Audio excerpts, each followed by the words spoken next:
Good morning, good afternoon, good evening, everyone. Today is Connect with Control-M. We're going to talk about Control-M for Peoplesoft. My name is Brian Linney. I'm a technical support analyst here at BMC, supporting Control-M for distributed systems. I've been with BMC for 13 years. And today we're going to cover some of the most common questions in 30 minutes or less. We're going to take a quick look at how Control-M plugs into your environment. We're going to go over some of the questions that are most commonly asked during the installation, go through a sample of the account configuration, and then during the demo, we're going to go through the job details. We're going to build some jobs, look at them in Peoplesoft, see how these things translate, and then we're going to follow it up with some troubleshooting. We're going to cover things that we see here in support that are the most commonly asked questions. And then we're going to end the session with a Q&A, and feel free to put your questions in at any time. The Control-M for Peoplesoft, which was commonly referred to as the CM or the plugin, actually plugs in as part of the agent. For those of you that are upgrading from the Control-M option for Peoplesoft, which was its predecessor, all this information is valid, and we do have a migration path for you. Just open a ticket and we'll get you started on that. We can help you get into this newer technology where you have the forms to help you define your screen, which is a lot different than what you're doing currently. It's very similar to the previous versions. How this works is we communicate with the Peoplesoft server over the Jolt port, and we're talking to the Tuxedo Jolt server on the Peoplesoft side. You'll hear these two terms used interchangeably, but they both basically translate into the Java listener that runs on the Peoplesoft side. Considering we actually communicate with PeopleTools, our compatibility is based off of what your PeopleTools version is. Currently, we support all versions of 8 of PeopleTools. So all of the currently supported versions we have you covered. Prior to installation, you're going to need to install the component interface project into your PeopleTools environment. The CI, as we call it, is actually a collection of SQL script and procedures that allow us to find the job definitions and create the command line that's used when we order the job. We'll see a little bit of that during the demo. The CI is imported via the app designer in Peoplesoft. So you're going to probably have an admin do this functionality for you. If you are updating from a previous version of the CI, make sure that you delete the existing CI, clear any caches, and then import the new CI. Once you have the CI imported, we're actually going to need a couple of details before we can define an account. We're going to need a Peoplesoft user account who has access to both the CI and any jobs you plan on running through Control-M. We're going to need to know the Jolt server, and if you have multiple Jolt servers, we can define those. And if you're using one of the later versions of PeopleTools, such as 8.5, they actually use what's called a domain password. Most users may not know about this password because it's actually used to communicate via Jolt, and it's actually a lower level. So when you're using the web interface or app designer, you're actually talking to a server, and within that server that's communicating over to the PeopleTools, the domain password is buried in that configuration. Last but not least, we're going to need the ps.joa.jar from PeopleTools environment. This is a library that actually it's kind of like a dictionary of what function calls we can make specific to your environment, and this is specific to your PeopleTools version. And this is a quick look at the definition screen of where you define an account. We're going to go over this. I do want to reinforce that after you generate the details here and you say what your PeopleTools version is and you fill out your user and password, when you click OK, it's actually going to create this 850 directory over on your Control-M agent where you installed the Control-M for Peoplesoft. And you do have to copy your ps.joa.jar there. So this is one of the most commonly asked questions. I just want to reinforce that after you want to create the account, save it, go copy this over, and then you can validate the account. When you're defining this, just keep note that we're only worried about your major and minor version. We're going to take a look at the job details. Just a quick overview. This is where you're going to go through and select your job details. You have to be very careful here, and you probably want to use the periods that are on the end here because they actually go retrieve the values from Peoplesoft. If you're one letter off or even the capitalization, you may not find the process you're trying to run. If you have a lot of results that can come back, this can often cause a timeout, or you may not get all of the results back. You can actually use the percent as a wildcard search to find process you're looking for. And we'll take a look at this during the demo.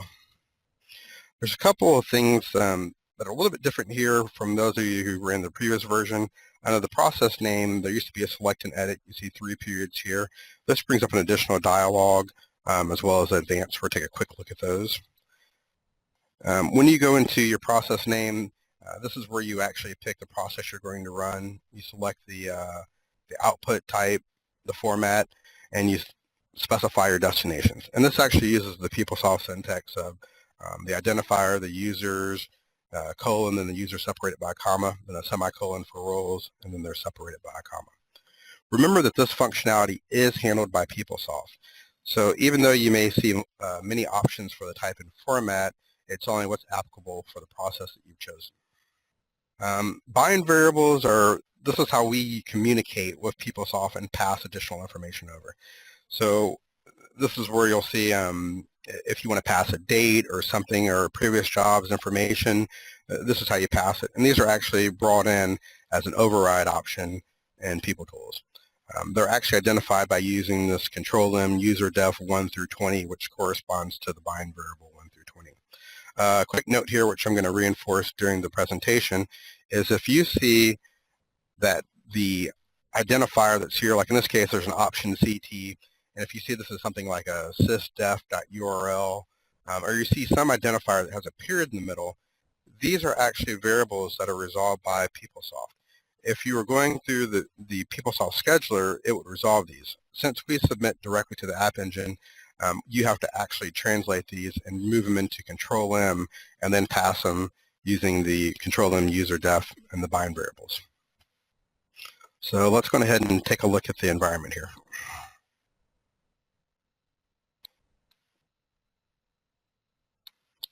Let's take a look, first of all, at the configuration management. As I said earlier, the actual CM here is similar to the SAP, the CM for databases. There's actually a Java process which handles the request, and it uses a TCP port to communicate with the Control-M agent. So it needs a unique port here that's not in use by any other process. By default, we find an open port during the installation. The concurrent request limit is the number of simultaneous requests we'll send to Peoplesoft to run a job. The connection limit is how many active connections we'll have open to Peoplesoft. If you have a lot of users who are defining jobs, you may find that you may be within your request limit, but you're running out of connections because there's a lot of querying going on from Peoplesoft, so you may have to increase these values. The connection restore retries is actually pretty important because in Peoplesoft, it does recycle the app servers as they're once they hit so many jobs. And by default, we wait 2 intervals, which these are in tenths of a second, so 2/10 of a second. These recycles normally happen within milliseconds, but you may have to increase these. We normally recommend a value of somewhere between 30 and 60. If you exceed this, the CM will no longer try to attempt to talk to that server, and you'll just have to restart the CM by running a PSFTCM shut, which we'll show later during the troubleshooting. If we were on a Unix environment, there would be additional parameter right here that would say, what's your Java path? And this is where you would specify a path to the bin Java that you want this to use. Remember that your Java does have to be at the same version or higher than your PeopleTools server. If you recall, you copy over psjoa.jar, and we'll need to open that jar in order for the CM to run, so we have to be at the same version or higher. On Windows, we actually take the first Java that's in your path. By default, if Java will put a Java inside of your system directory. If you're on a 64-bit machine and you install a 32-bit version of Java, depending on the version that you get from Oracle, it may or may not place that inside of your Windows system path, so you may have to do this manually. If you are running the agent under a unique user account, you can actually update their path to specify the Java that you want the CM to use. Debug tracing here will tell you when to enable this. This does not create a large amount of output. You're talking a couple of megs for thousands of jobs, so it's something that's very manageable. The validate run control is actually an option that would validate if the run control existed prior to submission. This is off by default. We had this in previous versions, but at this point, it's something we rarely tell you to turn on unless there's some specific thing we're trying to catch. And let's take a look at the accounts.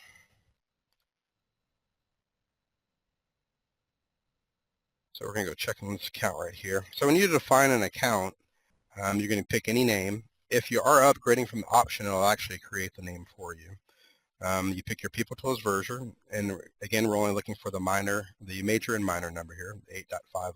So if you have 85013, we just need the 8.50. Your user password, if you have a domain password, and your application servers. You can specify multiple application servers in the event that you have an environment where you have multiple app servers that handle the load. If you're using a load balancer, you can also go to the load balancer. And once you've defined the account, you can just simply test it. And this is actually making a call through your Control-M server to the agent, and then it's actually going out and talking to the component interface. And the component interface is going to tell us its version and the PeopleTools version that it detected. Okay, at this point, actually there's one other detail I'm going to show you here. When you're defining this account, as I said earlier, this actually creates a directory where you copy the jar file. So let's go in here and take a look at the agent installation. If you go look at the CM, the PS8, the Java, you'll see this 850 directory. We copied the PS API.jar for you. If you notice, it's much smaller than if you would have compiled it yourself. We only needed a limited set of functionality, so we provide that. And here's the PSJOA from this environment. So you do have to copy this over. And for those Unix users, make sure you set permissions for read for everybody so that we can actually open it. And I just wanted to point that out because that's one of the most common questions we have, or a step that's overlooked during the install. And let's go build a job. So we're going to come over here and we're just going to select a Peoplesoft job. I'm going to go ahead and zoom in on it so it's a little bit easier to see. And we're going to go over here and pick our connection profile.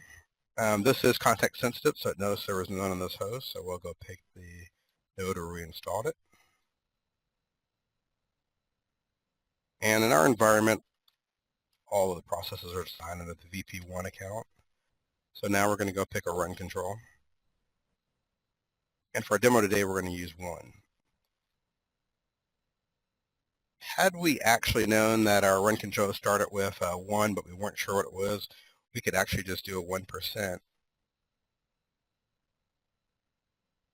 And this will show you all the values that start with 1. This is good for filtering data because, again, if you have a lot of jobs over there or a lot of the particular field you're searching for, many results, this will speed up you defining the job. And there is an instance where if you have too many results, like in the thousands, the CM may not be able to handle all that data coming, so it's easier just to filter it so you can find it quicker. In our particular environment, we're running this on Unix, and for our process, we're going to go ahead and just pick a application engine job. If I'm unsure of my process name, I'll leave this blank, and this will show me all the processes under the app engine. And if you take a look, this shows everything that's under there, and there's a lot of results here. So we can just come through here and select it. If we want to make this screen a little bit cleaner, let's just hit OK. And let's go back in. And now it's a little bit easier to read. So here's where you can pick your output type, your format. And again, these are not context sensitive, so you have to make sure that your process does support this. And this functionality is handled by Peoplesoft. When you choose an email, you can go over here and you can pick, you can modify this to include an email subject and text, and you can add the additional things such as the log and the web report. This, where we talked about earlier, where you can take the users and the roles from Peoplesoft and put this in here. And if you're dropping it to a folder, you can specify your folder and so forth. It's pretty self-explanatory. If you were passing variables, this is where you do the find variables. And this is pretty common when people start running their first SQR report or their InVision reports. They typically open a case because they're unsure of how to get these jobs to run. They submit them and they see them fail, and they're like, oh, let's go look at your override options. So we're going to take a look at that and see how we can figure out if you have these set here in a second. So we're going to go ahead and kick this job off. And we'll order it. All right. And we're going to go over into our monitoring domain, and we're going to free this guy.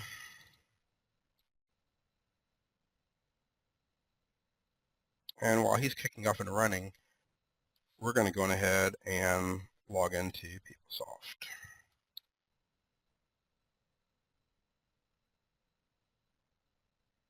So what I'm going to do here is I'm going to show you what the process definition looks like on Peoplesoft. And what I really want to highlight here is that we can look and see if a job has override options. And let's click on the job definition. If we go to override options, this is where the job is expecting certain parameters. So you may see things that are appended, override. Things that are appended are typically required. So you may see something like a -URL. And in the case this is one of the system defined ones, it may be something like a sys.url1. And this is something we go, oh, this is handled by the Peopletools scheduler. So Control-M is not going to know that, it's not going to be able to submit this job and know the value of it. So we have to tell Control-M what its value is. So this is where we would just change this to the Control-M user def 1. And look, our job over here, success. Let's hold it. And let's just take a quick look in here. And this is where we would actually go into the bind variable and set this value. Now, if you don't know the value, this is easy to find. We can actually go over here to the process monitor. We're not going to save this. We just want to take a look around here. I just want to give you an example. And if we look at a run of this job that ran outside of Control-M, we can actually go inside of its details. If we go look at the parameters, this is going to show you the command line that was actually generated when the job ran. You can look at the Peoplesoft documentation and kind of reverse engineer this if you want it, like OT I know is output type and OF is output format. In this particular case, there's a variable called FP, and here's its value. So in our example, there would actually be a variable called URL, and then there would be its value. And if it was, for instance, www.bmc.com, it would just be a matter of coming over here and putting in the www.bmc.com and then saving the job. Then this would actually move that data over into Peoplesoft and allow the job to run. And again, I want to stress this is one of the, this is probably the largest issue generator because the person doing the scheduling may not necessarily know that the job has override options. So just want to reinforce you can find that just by going to the process scheduler. Let's do this again. You can go back to the process monitor and look at our process. And once we're in the details of our process, look at the parameters. This is going to aid you in any time you're scheduling a job and have some troubleshooting. Speaking of troubleshooting, let's take a look at some of the common things that people ask. So the most useful tool you have for validating that your account's properly configured is the diagnostic. You saw when we ran the test to test the connection profile from the CCM, had very limited output. But if we run psftcm diag, and you veteran users are familiar with this, it'll show you the information, all the information that's of how this is configured, such as the account name, Java version, very important. Again, we want to make sure that's higher than the same or higher than what's on the Peopletools server, the version, and this is the component interface version. Okay, there are actually multiple component interfaces that we've released. There was a 6102200, and it still showed this Peopletools. Anything prior to 6102200, that was actually used with Fixpack 2 and Fixpack 3 of the 6102 release, just put the word success in here. So if you see success, you're actually running an older CI. So what you'll want to do is find a window where you can shut down the CM. You're going to delete the existing component interface, clear any caches, and import the new one. Here's a port number. And another common question is people will see that this says not running, and currently this says running. This is just the status of the CM. Now this is actually automatically started whenever a request is sent to the CM, such as opening accounts or retrieving data from Peoplesoft or actually running a job. So let me show you here real quick. We can just do a PSFTCM shut. This is a command I talked about earlier where after you reach your connection retries, you may have to recycle the CM, and it's just a matter of running the shut command. If we run it again, you're going to see an error about shutdown failed, connection refused. This means that it's already stopped. If you were looking at the task manager, this actually shows up as a Java process called PSFTCM. So let's go ahead and go back into our diag right here. And if we take a look, it's going through, and right now it's reaching out to the Peoplesoft server. It takes a little bit of time, and we notice that it's not running. And as I said earlier, if we come over here and we just right-click and we just go back into Connection Profile Management, give it a couple of seconds here because it has to relaunch the CM. It's basically invoking that Java process of the daemon, and once it's up and running, we can come back over here and run our test again. And we're going to see that it's now running. And so don't let this deter you. Just come over and check your accounts and see that it's running. If there was a problem, you would not be able to retrieve your accounts. And typically it just has to do with how we're resolving Java if it's not running. There may be a Java in your path that's a very old version. And we'll close this and let's clean this up a little bit. Now, another common thing that people see is they test an account and they get a message similar to what we're getting ready to see here. A whole lot of Java stuff dropped on the screen. If you look, we actually give you what are the most common culprits. The wrong Peoplesoft user or password. If you've been testing this for a while and you had a mistake, you usually end up locking your account. So you definitely want to check through all these things. And in the manual, we actually explain how you can log in and test the CI as the user defining the account. And that'll verify that all this is done properly, except for the copying of the PSJOA. That's one you'll have to do manually. You also want to verify your network connectivity, so you can try to telnet to the port and make sure it answers.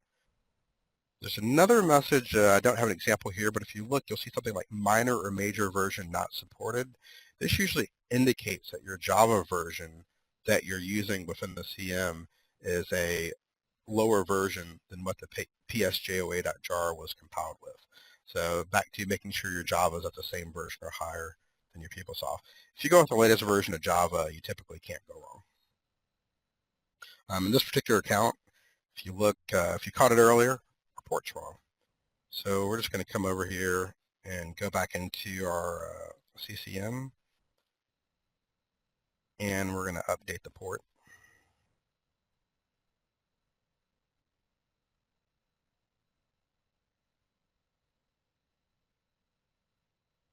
And we're just going to, okay, and close this up here.